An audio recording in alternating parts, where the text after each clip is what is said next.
What's up everyone, it's Bucky and welcome to my very first tutorial on how to build a computer.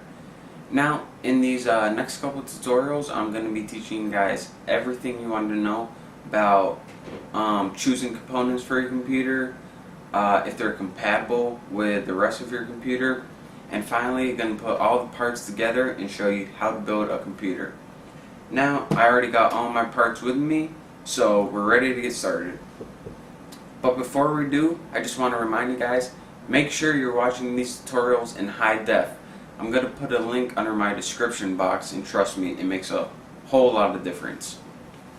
So now that I gave you guys a little introduction, let me go ahead and get started with my first component.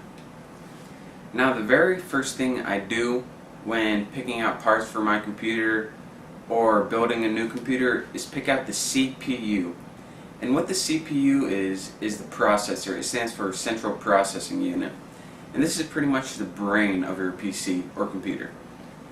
Now, what the CPU does is pretty much all of the data and instructions that are going to be sent to your computer has to go through the CPU. This is the thing that makes it all happen. And the CPU, therefore, is the biggest factor in performance when building your computer. Now you're going to say, alright, now I know what a CPU does. Now, what exactly one do I buy, or what am I going to look for when buying?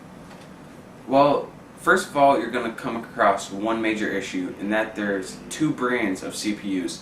You got your AMD CPUs and your Intel CPUs.